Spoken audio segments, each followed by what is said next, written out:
When I first got into 3D printing, FlashForge was one of the names I saw everywhere. Back then, they were best known for making MakerBot clones, like the Laser Cut Creator Pro. Surprisingly, in the 10 years I've been covering 3D printers on this channel, we've never done a full review of one of their machines. I did get a chance to take a look at the Adventure 5M a little over a year ago, and while it was bare bones, it seemed like a fairly solid machine. Late last year, FlashForge reached out letting me know that they were working on releasing a new printer called the AD5X that would have multicolor support, and they asked if I was interested in testing it out. I was really curious to see what their current gen printer was like, so I agreed to take a look. Well, after some long shipping delays, in mid-July, the printer finally arrived. Over this past month, I've thrown a wide variety of different prints at this machine to see what it's all about. In today's video, we'll be diving into the AD5X. We'll cover its specs, what setup was like, how it's performed, and I'll share my overall thoughts based on my time with it so far. So with all that being said, and without further ado, let's get right into today's video.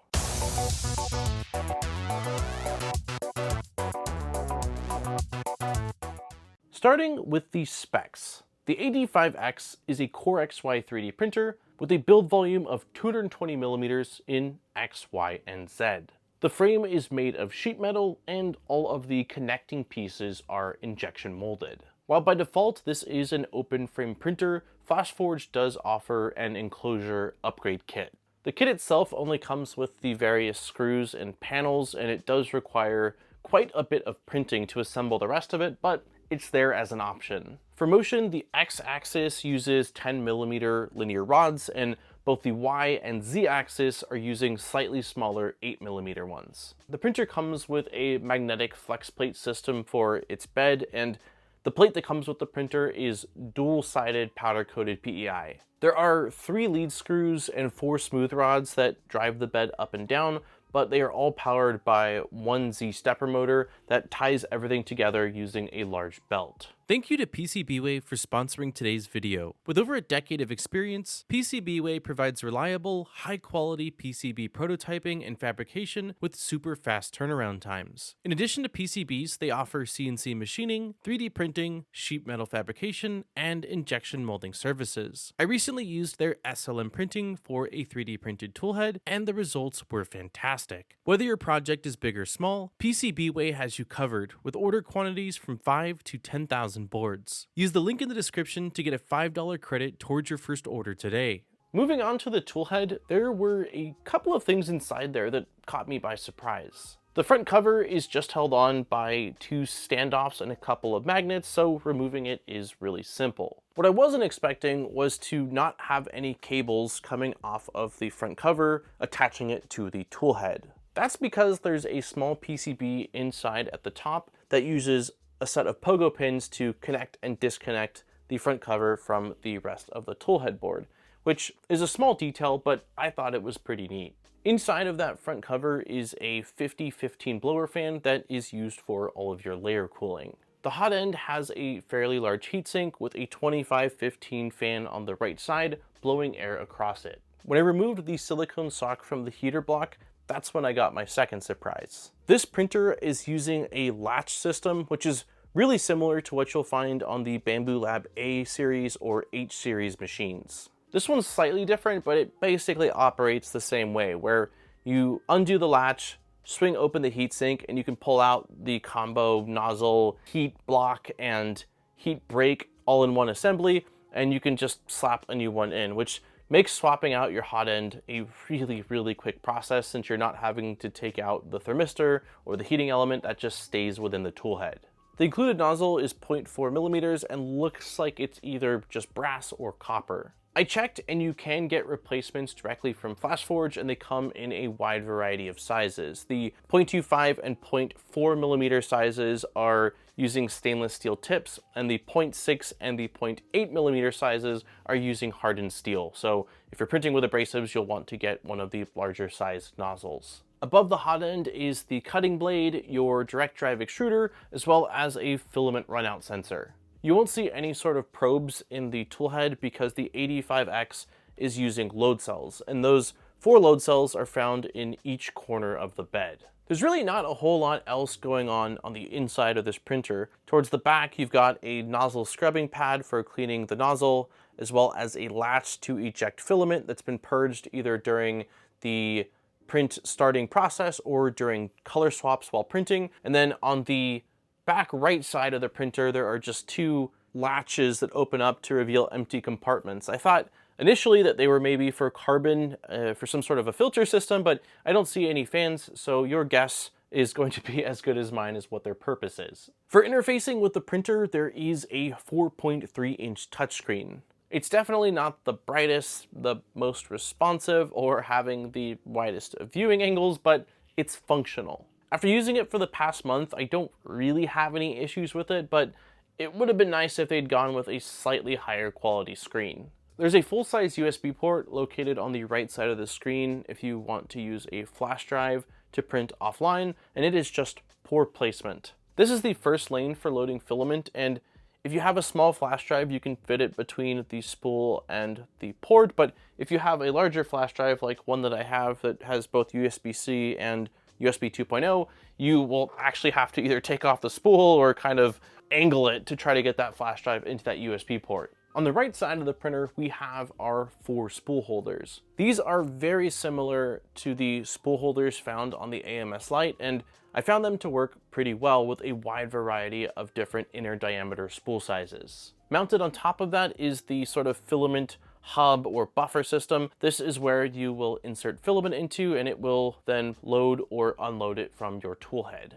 Finally, on the back of the printer, we have our power input and on-off rocker switch, our Ethernet port, the poop chute, and then we have what I believe are screws for adjusting the tension for the AB belts. The printer came packaged really nicely, and the entire inside was just completely encased with foam. Once I figured out how to reverse Tetris everything out of it, I moved forward to the setup. I found how they ship the screen to be really odd. It comes installed on a metal bracket mounted to the side of the frame, but facing inward. The instructions have you remove 4 screws to pull off that bracket and then just slide the screen directly into the frame. So you end up discarding that bracket altogether, and I don't understand why they don't just include the screen in a little box with the rest of the accessories. On the filament side, you're mounting the hub to the frame, attaching the 4 Bowden tubes from the toolhead adapter back to the hub, plugging in a cable from the back of the printer to that hub, and then attaching the 4 spool holders. I really like that each of these spools have their own Bowden tube going from the hub all the way down to the toolhead, because it means that when there are filament retracts, it only has to retract a little bit versus having to retract all the way to the hub before loading in the next color. Other than that, you're removing a few screws that bolt the bed to the base of the printer before you're ready to power it on. Like I typically like to do, I wanted to get a quick glance at what the inside of this machine looked like, so I removed all of the panel screws on the back of the machine to take a peek at the electronics. Once I got the panel off, I was happy to see that everything is right there in front and easily accessible. On the right is a 24-volt, 150-watt power supply. In the center, there's what looks to be a custom SSR for the bed heater, and then we have our controller, labeled FFP0302V3. There's a blower fan pointing at the surface-mounted stepper drivers, and a USB-C cable going from the controller to the smaller board in the printer's toolhead. The first time you boot up the printer, it will guide you through the initial setup process. This has you select the language, optionally connect it to your network, and pair it with the FlashForge app.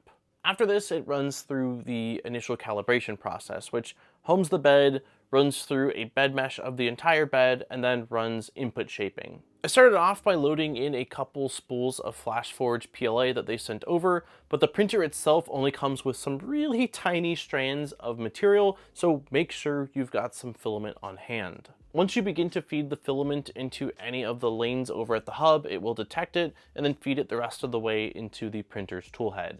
Under the filament tab setting of the screen, you can tell it what lane you want to edit, tell it what material you've loaded to that lane, and also assign it a color. Since a big thing with this printer and its advertising is multicolor printing, I wanted to jump right into that. So I went ahead and printed out 2 pre-sliced files. One was the OrcaSlicer calibration cube in 2 colors, and another one was of a little print-in-place koi fish that had 3 colors sliced with it. The printer did a really good job with these prints, and the koi fish was much smaller than I initially expected. The only thing I noticed during these first couple of prints was that the Z-hopping was pretty loud, much louder than I'm really used to, and I'm not sure if it's something mechanical with this printer and the way they have it set up, or if it's just that they have the accelerations on Z set a bit aggressive. Taking just a moment to touch on firmware, I'm not sure what this machine is running.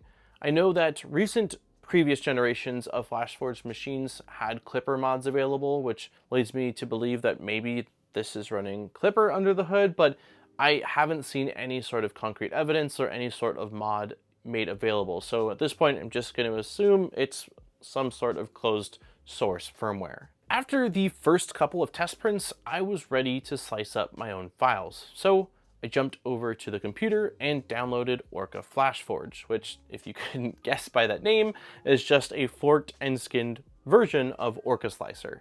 During my testing, I did find out that you can actually use regular OrcaSlicer, but the way this machine and their slicer maps colors at the time of printing to the color you sliced, it's a little bit wonky using OrcaSlicer. So for all my testing, I just stuck with Orca FlashForge. The good news is that other than it not being the most recent version of Orca, it is OrcaSlicer, and if you're familiar with it, you will feel pretty much right at home using this slicer. The main difference really is just in the device tab and the way you assign filaments at the time of printing. For all of my testing, I just used FlashForge Cloud, so I printed over Cloud, but for those that are not interested in printing over Cloud, there is also a local LAN mode. Once I had everything set up in the slicer, I began to run through some PLA prints. I started off with 2 pretty large ones, one of this sort of tree flower pot, and the other one was of a large phoenix that had a ton of tree supports. At first glance, I was really pleased with these prints, but once I put them under a brighter light,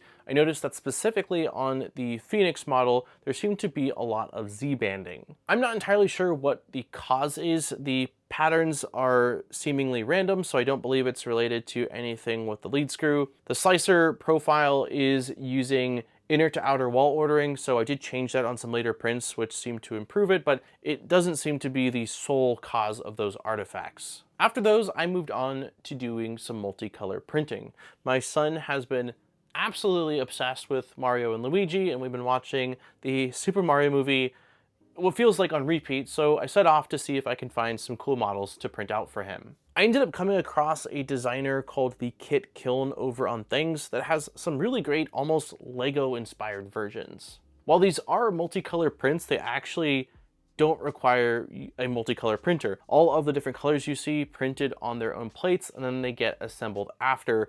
It's actually a very clever way that this creator is designing things, and it all just sort of snaps together in the end, and I'm really pleased with how these turned out. I know they're not multicolor, but I think that the printer did just an awesome job of cranking out all the parts needed for this. After those, I actually moved on to multicolor printing and printed out a handful of things. I printed out some zombies that I found online. I printed out a new skull model from Wexter. I printed out an X-Wing kit, as well as one of the little soldiers from Squid Games. The small zombie models turned out great, and really the only imperfection I can see is that I probably should have used some tree supports under the eyebrows as well as under the hands. Similarly, on the Wexter print, this was a fairly large, I think it was supposed to be a 2-day print, and I ended up killing it roughly at the 24-hour mark. Looking at this, I did not forget to put supports on, but I believe I had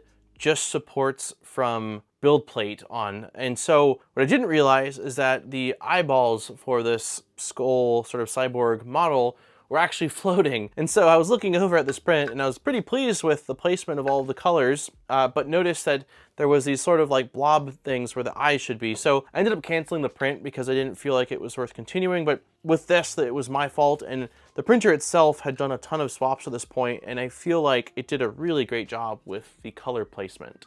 For the X-Wing, there are 2 versions of this. One is on a kit card where you break it off, sort of like the old model kits, and this printer was just ever so slightly too small to print out that version. So I printed out the second version, which doesn't have them all attached to the borders of the kit card, but the multicolors turned out great. Everything fit together nicely, and I think that this model just looks awesome. It is a very cool design, and for any of these models, I'll have links in the description if you want to check them out more or print out one of these for yourself. For the final model, I was actually sitting at my computer and I looked over at the filament I had loaded and noticed that one of the colors reminded me of the soldiers from Squid Game. So I did a quick search, found that Wexter also had a model of the Squid Game soldiers, but they were single color models. And so I took this one into Orca FlashForge, used the color painting tool, painted them up, and the printer did a really nice job of getting all the detail and the colors where they're supposed to be. I mentioned earlier that there was a blade and a poop chute on this machine, so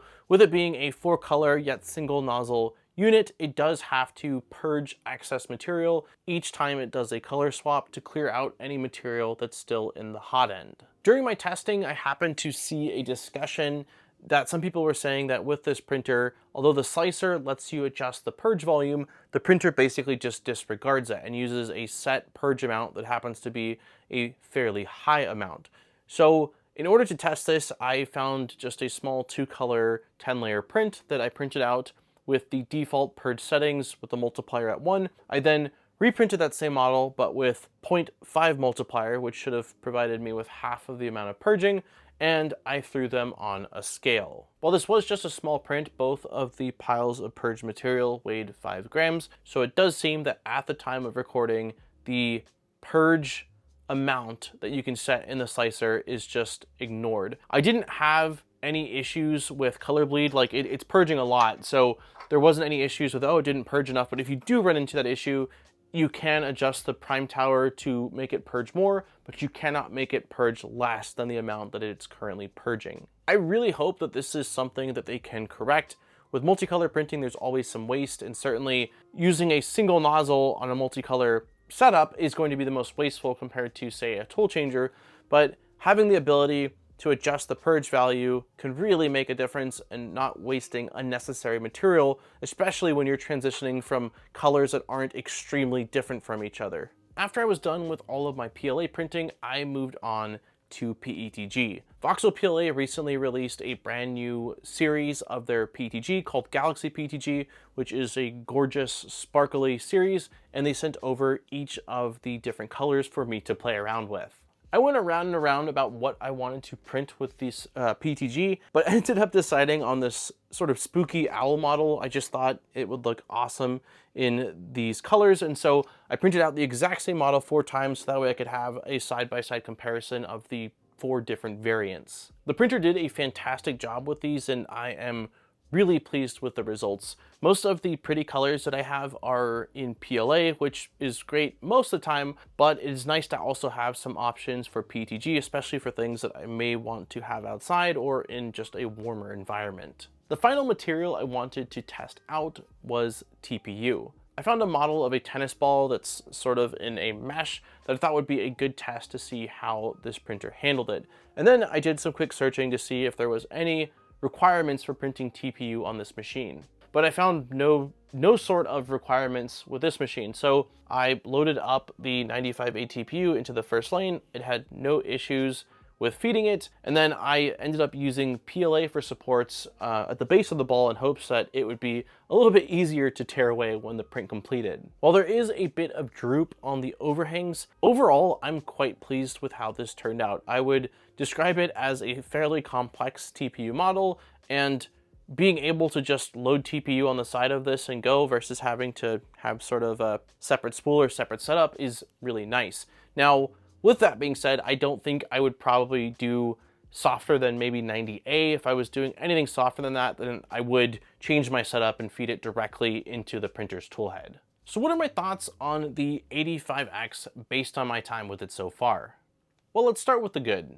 At $399, the fact that you get a CoreXY 3D printer with everything you need to print with 4 colors of filament, and in my testing quite reliably, it seems like an incredible value. For those that want to enclose it, other than time and filament, the price of $40 for the kit seems more than fair. The side-loading spools might not work great for everyone's setup, but for Myself, I found it incredibly convenient, and overall, the experience I've had just running prints on this machine has been enjoyable. The slicer settings can use some tweaks, but other than some really minor things like changing the wall order as I got further along in my testing, it did a solid job of just printing out the PLA, PETG, and TPU that I threw at it. For things that can be improved, I have a handful of nitpicks. For starters, I wish this printer had even one strip of LEDs. During my testing, for the most part, I had bright studio lights on, so I could see the prints well enough, but when those lights weren't on during just general printing, it is a bit difficult to see what's going on because you have no light being directed at your